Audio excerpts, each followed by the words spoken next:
We'll just give it a couple of more minutes for people to join.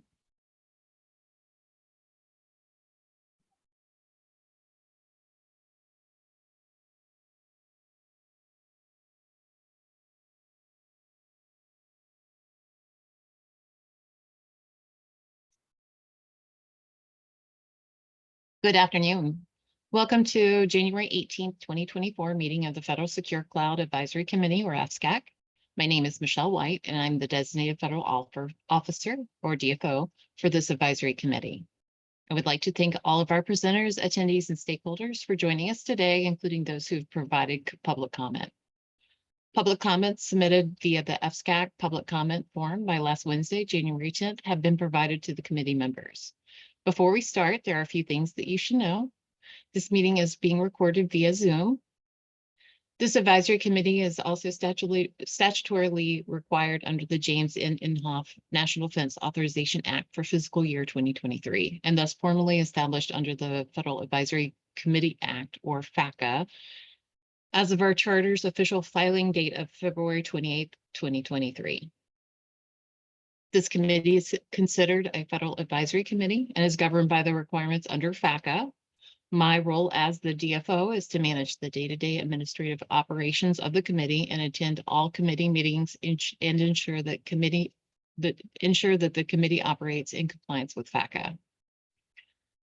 The duties of this committee include providing advice and recommendations to the GSA Administrator, the Federal Board, and agencies on technical, financial, programmatic, and operational matters regarding the secure adoption of cloud computing products and services.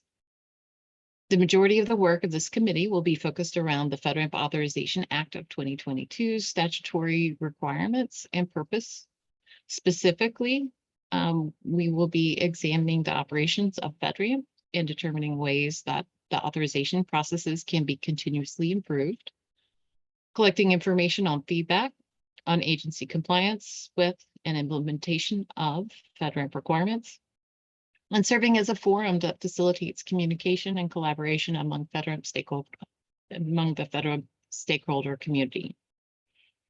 I will now go through a roll call for all committee members. Please let me know if you're present by stating here. Ann Lewis, Daniel Payne, Here. Michael Villacerca, Here. John Greenstein, Marcy Womack, Here. Bronco Boken, Present. Matt Scholl, Bo Burles, Here. Lamont Yarborough, Nauman Ansari, Here. Jackie Snoffer,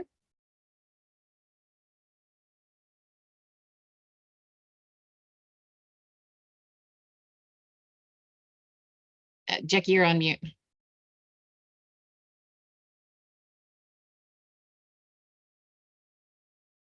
Bill Hunt Here. and Joshua Cohen. Here.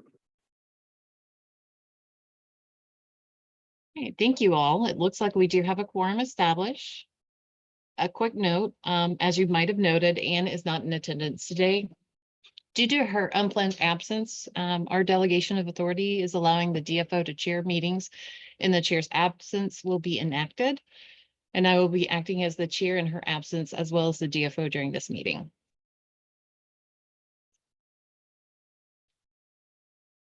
To recap, the purpose of today's meeting is for the committee to continue deliberations and finalize the committee's initial recommendations to the GSA Administrator. The outcome for today is to develop a final list of 3 recommendations for each of the 3 priority areas in the committee's initial recommendations to the GSA Administrator. I'll now go over the agenda for today's meeting so that we can go through the time allotments for everyone's cognizance. We are doing the call to order right now. We will have our public comment first, then our chair remarks. We'll do the read through and discussion and voting on the top initial recommendations, and then we'll have our closing remarks and adjourn.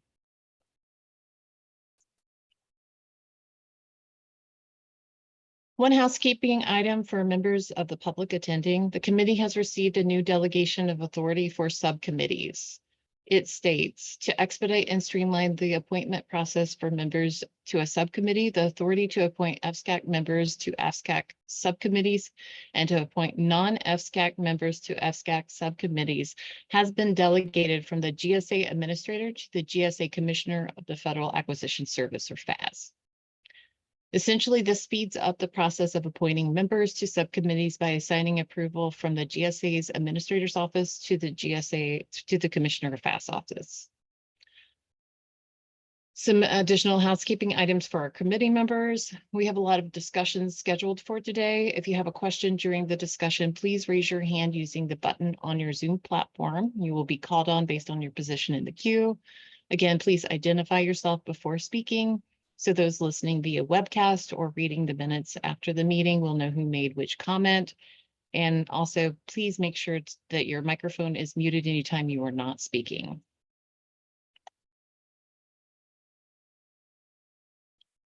We are now at the point in our agenda where we'd like to welcome public comment.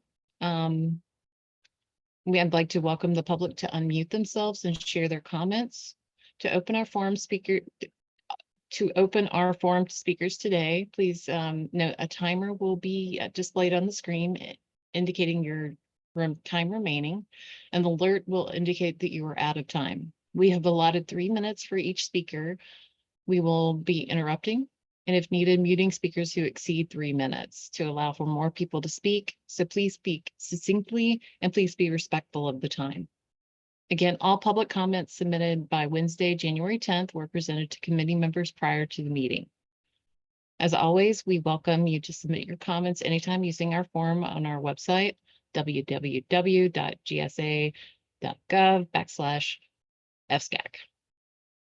Please raise your hand if you're a member of the public and would like to provide a comment.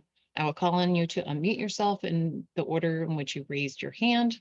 I will now invite people to speak one at a time.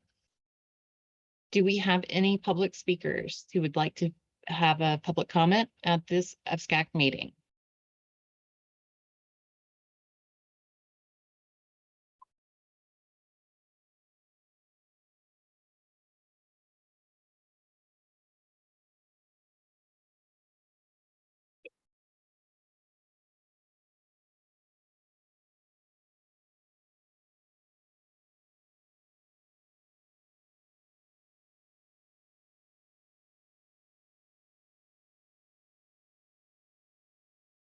Okay, I don't see anyone who has raised their hand on the Zoom link to provide any public comment.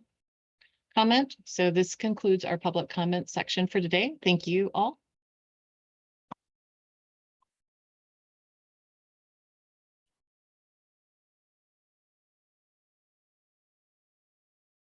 And thank everybody for participating today. We are here because of the critical role FedRAMP plays in promoting the adoption of secure cloud services. The work of this committee is critical to ensure FedRAMP continues to improve and grow and meet the needs of our stakeholders. I will look forward to our committee's continued engagement and collaboration to provide recommendations and guidance to help transform FedRAMP's processes to reduce the burden on stakeholders and improve the end-to-end experience. Okay, let's move on to the purpose and outcome we want for this meeting. To level set, ultimately, the goal for this committee is to provide a memo to the GSA Administrator with our initial list of our top recommendations that are actionable, feasible, and impactful. This committee has taken several steps to get us closer to achieving that goal. As we unanimously voted on January 5th administrative meeting, the deliverable will now include an executive summary with our top actionable recommendations and an option to include other recommendations in an appendix. On January 9th, you all received a form to select your top recommendations for our 3 priority areas, specifically your top 7 out of 24 recommendations for the CSP authorization pack, the top 3 out of 11 for the continuous monitoring process improvements, and the top 5 out of 16 for the automation initiatives and opportunities. These results were shared with you on Tuesday, January 16th, and again today at noon, and are also available on our website for the public to view. The purpose of today's meeting is to review the tallied results from our individual feedback forms and vote on which down-selected recommendations to move forward with. We will not be wordsmithing today in this meeting. This will happen in a future in-person meeting. This meeting is to get us to an appropriate level or an appropriate number of initial recommendations to include in our memo to the GSA Administrator. Moving to the order of operations for this meeting. The order of operations will be to review the tallied results for the individual feedback forms on recommendations, working one priority area at a time. If there are more than 3 top recommendations, we will deliberate. The amount of recommendations presented per priority area is based on the top 3 highest ranked items. If there are ties, then all of those are presented as well. Should there be any dissenting opinions, we will determine how we want to handle those. We want to refine the list down to 3 recommendations for each priority area by tallying after our deliberations. And finally, we will hold a formal vote in the final slate for that priority area. However, if there are more than 3 recommendations, we will simply hold. However, if there are only 3 top recommendations, we will simply hold a vote. If the motion is not approved, then we will deliberate. If the motion is approved, we will move on. Again, we will not be wordsmithing in today's meeting. That will happen in our upcoming in-person committee meeting. Any questions on today's purpose, outcomes, and processes so far?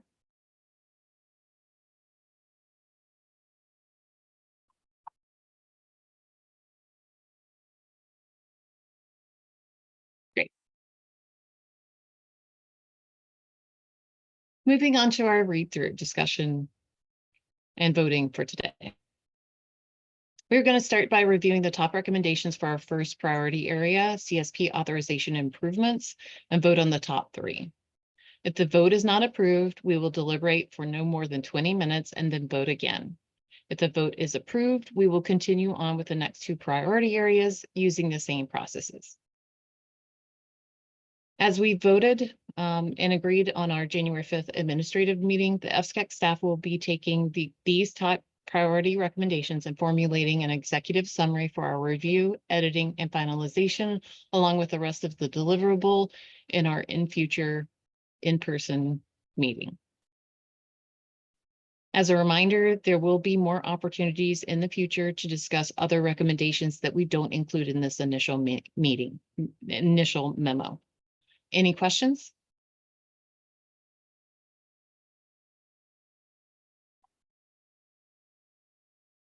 Great. Before we dive in, I will go ahead and review the voting process with everyone again to ensure that we're all on the same page. Should a committee member feel that they are satisfied with the top final recommendations, the committee member may make a motion to vote on the slate by stating, I would like to motion to approve these top initial recommendations for X priority. Then another member of the committee may second this vote if they concur by stating, I second the motion. At that point, a roll call will be conducted and you may vote in favor, oppose, or abstain. Should the member not receive a second, the motion will not be considered by the committee and another motion may be up for discussion and be made. If a majority of the members are in favor of the vote, then the vote is approved and the decision will be executed. Should the vote not receive a majority of approvals, the vote is tabled for another motion may be considered. Any questions?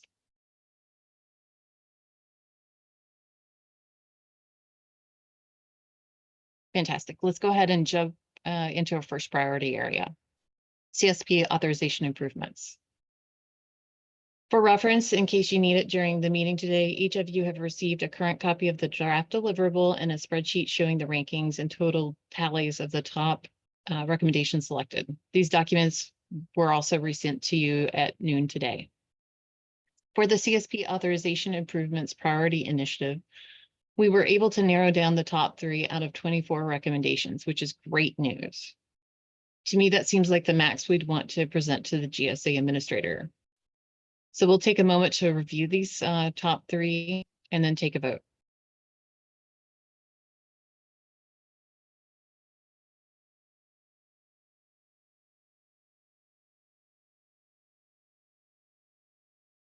The recommendations are ranked in order of the first one having the highest total tallies and then moving down.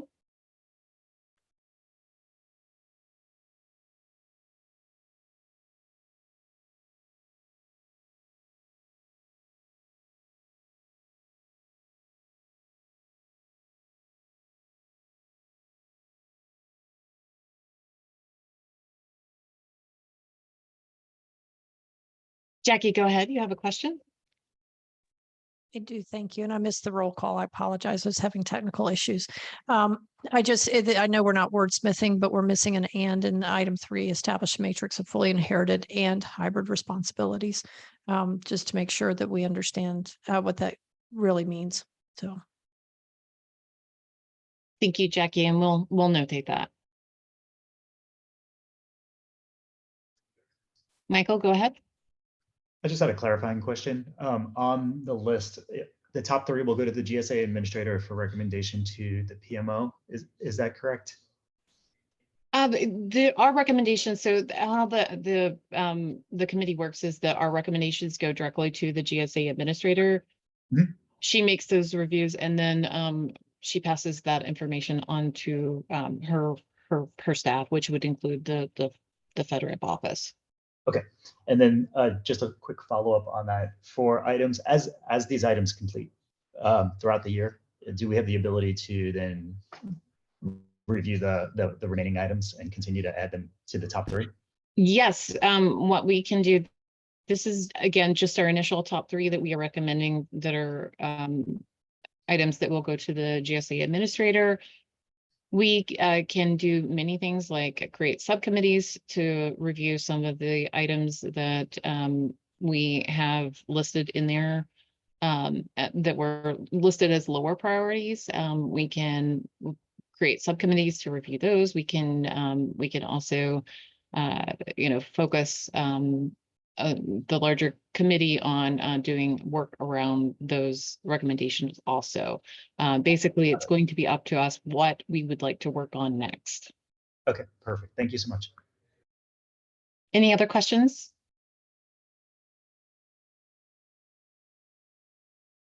Great.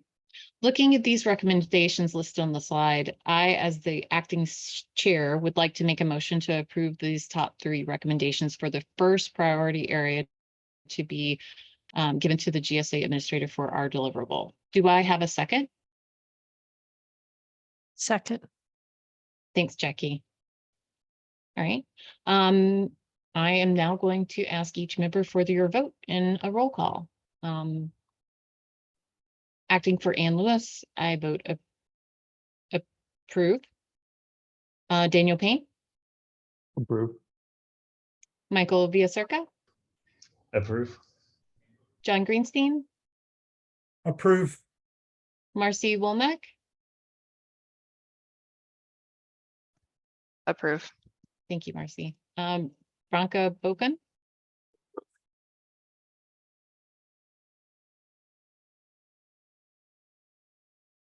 Matt Scholl. Bo Burles. Approve. Lamont Yarbrough. Namin Ansari. Approve. Jackie Snelfer. Approve. Bill Hunt. Approve. And Joshua Cohen. Approve. All right, it looks like we are set, and unanimous decision. So great. Thank you all. Let's move to our next priority area, the common process improvements. For the second priority area, we'll follow the same process as our first priority area. For this priority area, we were able to narrow down the top 3, in this case out of 11. Again, this list is ranked in order of the highest total tallies. So let's take a look at the top recommendations and then take a vote. I'll give everyone a minute to read them.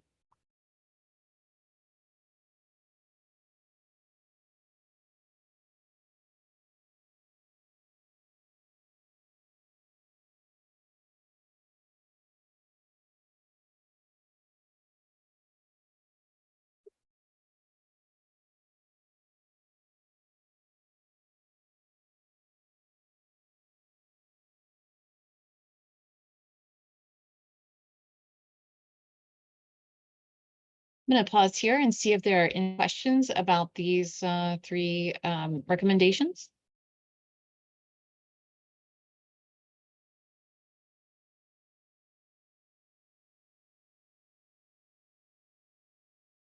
Yes, Jackie.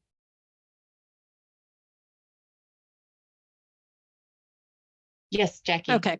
Yeah, I was trying to get off of mute. It seems to me that number 3 is the same as number 1. I just didn't understand the distinction of those 2, and I didn't know if that could bring in the next highest total. Over.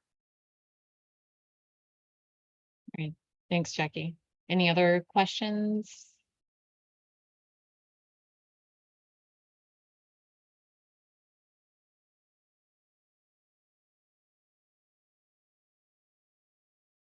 Bronco, go ahead.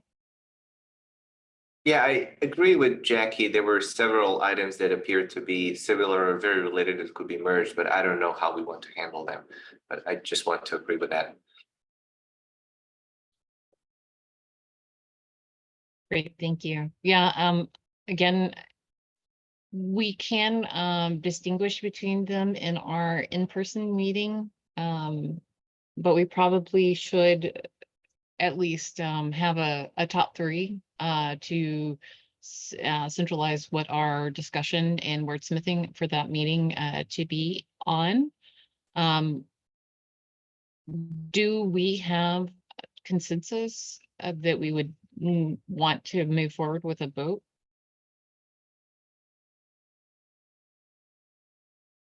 I'm sorry, raise my hand. Please go ahead. John, go ahead. Yeah, sorry, I don't know what the, so it's good to see there are 10 tallies for this. I'm one of the people who didn't vote for, implement an integrated GRC tool. And it's not, so I mean, look, the majority is going to have it, we'll approve this, but, I just want to, before we vote, just put out anything that involves more tooling, whether we have to buy more tools, whatever, invest in more tools. Although it has long-term payoff, it just increases the cost for small businesses up front. And so I just wanted that point somehow noted. That's it. Just why I'm not the one who voted for a 1 there. All right, thanks, John. I appreciate your feedback. Marcy, go ahead. Thank you. I just wanted to respond to John. I totally understand that. I wonder if there's an opportunity as we're kind of detailing this to provide more clarity and kind of more guardrails on this to include that consideration. Thanks, Jackie, or thanks, Marcy. I do think that we, when we do meet later this spring, in our in-person meeting, we will have the ability to have a lot of caveats associated with that, so that we will be able to clearly articulate that we understand that this potentially could raise costs to small businesses, and maybe come up with solutions that would help reduce that. Bo, go ahead. Yeah, thanks for that. This A1 recommendation in my mind really needs to go in line with the A2 recommendation, because, if we don't effectively have an integrated EGRC reference architecture that would allow for seamless integration of whatever EGRC solution that is selected by FedRAMP that provides for the automated generation of these solutions at an individual customer level that can then subsequently be integrated and accepted into it. It's kind of part of the solution. I think that A2 recommendation really needs to be part of this. Otherwise, it's really addressing one aspect of a multi-part requirement. So I think perhaps as part of this effort to when we frame the actual messaging, just to have that mindset in that there are individual recommendations within the document that may be complementary or duplicative in some cases that should essentially be reviewed by the team when they're essentially looking at just the top 3. Agreed. Thanks, Bo. And we'll take a note of that so that we can highlight that again when we meet in person. And Jackie, do you have another comment? Yeah, I just wanted to tag on to that because I made a same note. These are almost like requirements that we would have associated with that integrated GRC tool. And I noted that B1, analytics to understand share risk, to me also fits under this requirement of a GRC tool. So I think a lot of this become, as Bo described, we've talked about a supplement or whatever, but these really become a requirement associated with the things that we feel should be captured when a GRC tool is purchased, procured, or whatever. And then I wanted to go back to John's comments on the small business. And I'd really like to further understand your perspective because in my mind, and I'm not a small business, so that's why I'm really interested in this answer, is that some of this automation and being able to feed these things into an automated tool would reduce cost. And so can you help me understand your perspective of why it would increase cost? Anything that requires me to go to my CFO and say, I need more money for X or Y or Z increases costs. There's a negotiation, there's contract, there's a lot. Whereas, you can make the efficiency case, the long-term, we're all going to save a lot of time. But the first time someone goes through this process, there's already enough money going out the door. You got to do it manually the first time anyway, and just mandating some sort of tool just adds things up. I guess that's ultimately the CFO looks at me as a sunk cost. It doesn't really matter if I work 80 hours a week or 100 hours a week. Going to get a new tool, that's just one more expense.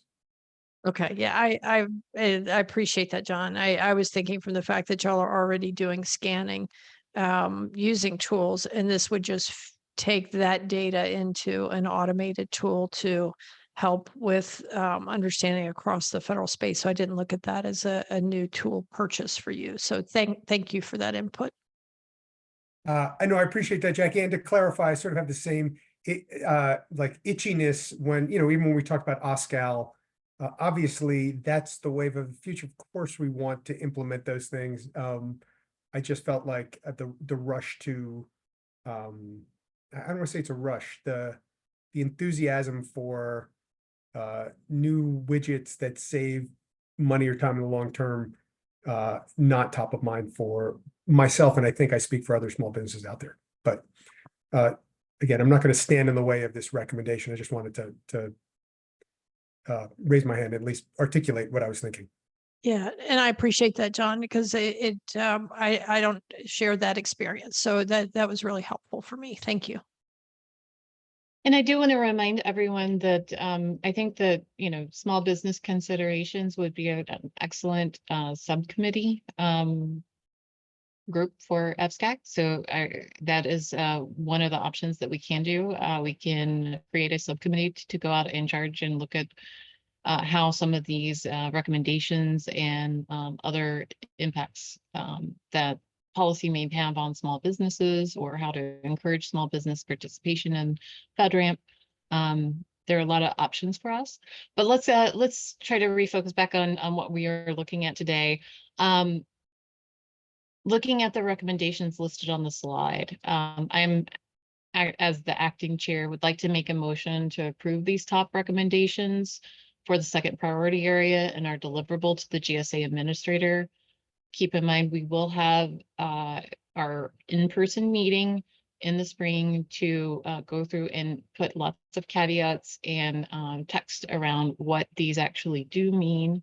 But do I have a second to call for a vote? Second. Thanks, Bo. I'll go ahead and do a roll call for the vote. For Ann Lewis, I will vote approve. Daniel Payne, Approve. Michael Villacirca. Approve. Yeah. Oh, thanks, Michael. John Greenstein, Approve. Marcy Womack, Approve. Bronco Boken, Approve. Matt's not here. Bo Bareilles, Approve. Lamont is also not here. Noman Ansari, Approve. Jackie Snoffer, Approve. Bill Hunt, Approve. and Joshua Cohen. Approve. Great, thank you all. Let's go ahead and move to our last priority area.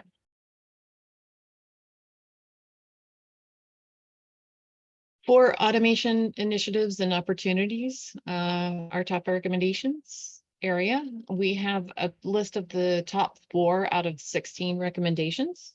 And this is because we did have a tie for the last 2 priorities. We do recommend selecting down to 3 so that we can match the other areas. For this priority areas process, we will deliberate to determine which one doesn't rise to the top and should be removed from this list by tallying everyone's preference. And then we'll hold a final vote. Let's go ahead and look at the top 4 selected again. And it is in the order it was ranked from the highest total tallies to the lowest.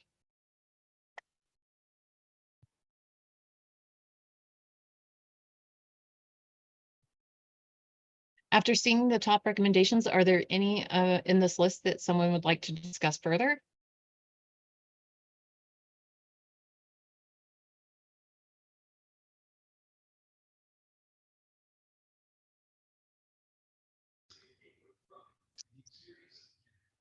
Hey, Michelle, I just had a question for E1. Are we looking at that as being cross-cutting across all 3 of these pillars?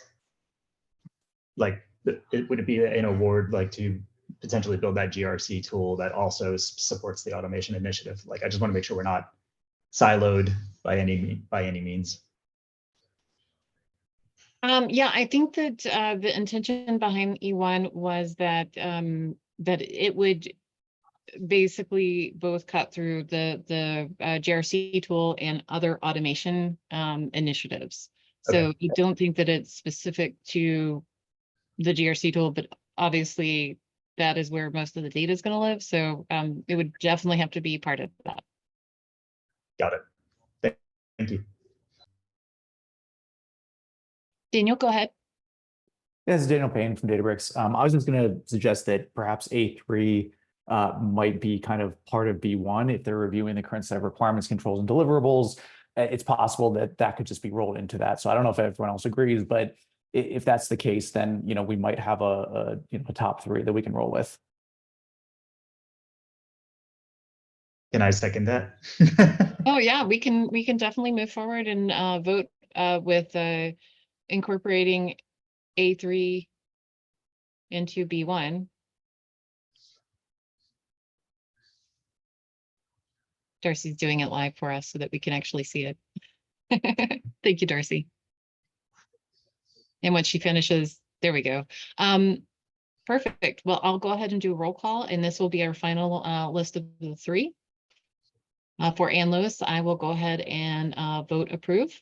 Daniel, how do you? Michael? Approve.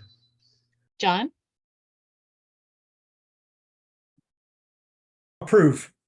Okay, thanks, John. Marcy, Approve. Bronco, Approve with a caveat, and I assume this will come up when we start wordsmithing next time. It's not necessarily the risk that drives the automation, but we can discuss later. Approve for now. yeah, I totally understand. There's also some limitations that GSA will have with automation and that everyone, of course, is facing with artificial intelligence. So totally get that, and we will discuss that more in our spring meeting. Matt is not here. Bo, Approve. Lamont is also not here. Newman, Approve. Jackie, Approve. Bill, Approve. and Joshua. Approve. Great, thanks, everyone. I think it's really clear what we're going to go forward with. These 3 areas that we have limited it down to 3 recommendations. Again, it does not limit what we are going to be doing in the future. So we can work on pretty much any additional items that we want. But thank you again. I really appreciate your time today. As you suggested in the January 5th meeting, we are going to meet in person in spring once a date has been determined, and we'll finalize the language and create the caveats that we discussed in this meeting for the deliverable together. Can I get a show of hands or thumbs up that we're all in agreement? Fantastic. Well, thank you again. I'd like to also thank everyone for joining all these past meetings and for their hard work finalizing this deliverable. I think the administrator will be pleased with the strong recommendations that the committee has come up with so far, and I look forward to continuing our discussion and finalizing this initial deliverable in our next meeting together. With that, I will go ahead and adjourn this meeting at this time. Thank you so much. Thank you. Thank you. Thanks all.